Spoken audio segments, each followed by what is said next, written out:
A butterfly was struggling to emerge from its chrysalis. It had been fighting for hours, twisting, pushing, barely making progress. A kind-hearted person watching couldn't bear it anymore. So they did what seemed like the most loving thing in the world. They picked up a pair of scissors and carefully cut the chrysalis open. The butterfly came out immediately, no more struggle. But it could never fly. Its wings, undeveloped, weak, unable to unfold, would never carry it into the sky. The very resistance it needed to pump fluid into its wings was gone. What looked like mercy was, in fact, the destruction of everything the butterfly was created to become. You've been praying for scissors. Maybe not in those exact words, but deep inside there's a prayer you keep bringing to God. Please just make it stop. Remove this weight, end this season, I can't hold on much longer. And every morning you wake up, and it's still there, the financial pressure that won't lift, the relationship that won't heal, the calling that won't open, the anxiety that won't quiet, the silence from heaven that feels louder than the pain itself. You've started wondering if God hears you, or worse, if he hears and he's choosing not to answer. What you're about to understand in the next few minutes will permanently change how you see everything you're going through right now, not because it will make the struggle easier, but because it will make it mean something for the first time. Here's what no one tells you about spiritual growth through trials. There is a specific prayer that may be quietly delaying the very breakthrough you're crying out for, and it's not a faithless prayer. It's not a wrong prayer. It's the most human prayer in the world.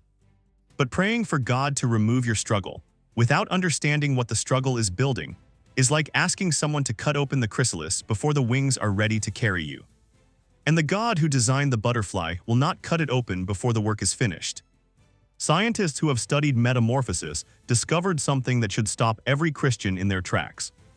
The resistance of the chrysalis wall is not incidental. It is not an inconvenient side effect of the process. It is functional architecture. Every push against that membrane forces hemolymph, the fluid that becomes wing structure from the butterfly's body, into its wings. Without the resistance, the wings never fill. Without the fight against the wall, the butterfly never becomes capable of the thing it was created to do. The chrysalis is not the obstacle to transformation. It is the transformation. And right now, inside the pressure you're living under, inside the season you've been begging God to end, something structural is forming in you, something invisible to everyone around you, something only God can see, and only resistance can build. Let me show you exactly what that looks like. The first thing sustained pressure does is collapse the version of you that was too small for what God intends. Not destroy you, collapse a version of you. The person you were before this trial had a faith that functioned in comfort, had a trust in God that coexisted peacefully with the illusion that you were in control, had an identity built partly on circumstances, on the title, the relationship, the plan, the health. Pressure doesn't kill faith, it reveals what your faith was actually sitting on. And if it was sitting on anything other than the unchanging nature of God, the pressure will make that visible. Painfully, devastatingly visible. Because that visibility is the first stage of renovation. God doesn't demolish what he doesn't intend to rebuild, and he never rebuilds something smaller than what he tore down. The second thing pressure does is create a structural dependency on God, not the desperate kind, though it passes through desperation, the kind Paul described in 2 Corinthians 4:17 when he said our light and momentary troubles are achieving for us an eternal weight of glory. The Greek word there is katergazomai, to produce, to work out, to bring about. The trouble isn't something you endure while God works. The trouble is the mechanism through which God works. If you exit the chrysalis too early, you'll never know what it was achieving. This is where most believers misread their season. They look at extended pressure and interpret it as either punishment or abandonment. But there is a third option, the one God is almost always actually using. Refinement. When metal is refined, it isn't heated to a temperature that's merely uncomfortable. It's heated to the exact temperature at which impurities cannot hold on. The goal isn't to destroy the metal. The goal is to remove everything that was never supposed to be part of it, so that what remains is pure, unmistakable, and ready for the purpose it was forged to fulfill. Spiritual growth through trials isn't happening despite the heat. It's happening because of it. And the refiner doesn't remove the fire based on how long you've been in it. He removes it when he sees only his own reflection in the surface. Not a second before. So what happens to those who are rescued too early? They emerge, they make it out, but they carry something with them that won't surface for months, sometimes years, a fragility in the exact places where God was trying to build strength. A low-grade anxiety about pressure that never fully resolves because the pressure was never fully processed. an identity that still shifts under strain because the chrysalis work was interrupted before completion. This is not judgment, it is heartbreak, because God's plan for those people didn't change. His blueprint remained, but the season of construction cut short left some walls unfinished. And when the next storm arrives, the walls that weren't finished are the first to feel it. How to trust God when life is hard is not ultimately a question of willpower. It's a question of understanding what is happening inside the hardship. Because when you understand that the resistance is functional, not random, not punitive, not evidence of abandonment, you stop fighting the chrysalis, and you start cooperating with it. There is a moment, and if you're honest, you've been close to it, maybe you're there right now, when the chrysalis doesn't feel like it's building anything. It just feels like crushing.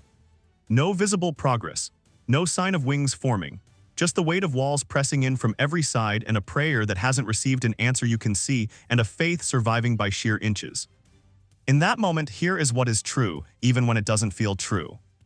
The pressure you are under is measured. God doesn't allow structural weight beyond what the emerging structure can bear, not the weight you can carry today, the weight calibrated to what He is building you to carry tomorrow. Every day you hold is a day more of what you need reaches the places that need it most. Here is the revelation that will permanently change how you see your trials. Every prayer you've prayed to remove this pressure, every cry in the night, every exhausted plea, every honest "I can't do this anymore" God was not a prayer He didn't answer. It was a prayer He answered with yes. Yes to the person you are becoming. Yes to the identity that only forms through this specific kind of resistance.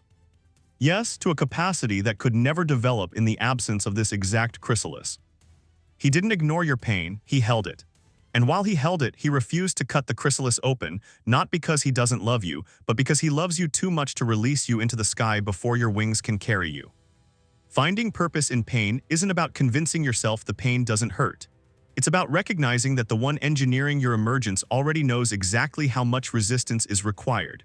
And He's watching every push against the wall, not with indifference, but with the focused attention of someone watching what they love become what it was always designed to be.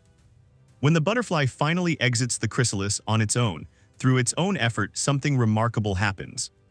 It doesn't look back. Because the creature that emerges is not the creature that entered. Biologically, structurally, it is a different being. The caterpillar dissolved entirely inside the chrysalis. What emerges is built from the same raw material, but reconfigured for a different dimension of existence entirely. This is what spiritual transformation through hardship actually produces. Not a better version of who you were before.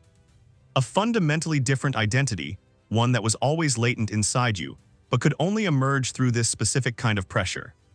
You are not going back to who you were before this season. That is not a loss. It is the entire point. But here's what I need you to sit with as this ends. If the chrysalis is still closed around you, if the wings aren't visible yet, if the pressure hasn't lifted, that means the work isn't finished. Not that it isn't happening. The question isn't whether God is doing something in your suffering. The question is whether you are fighting the wall or cooperating with what the wall is building. Because the butterfly that pushes against the chrysalis isn't the one that fails to emerge. It's the one whose fight is precisely the thing that determines whether it will ever fly. Stop asking for scissors. Start trusting the one who designed the chrysalis and already knows exactly what He's building inside it.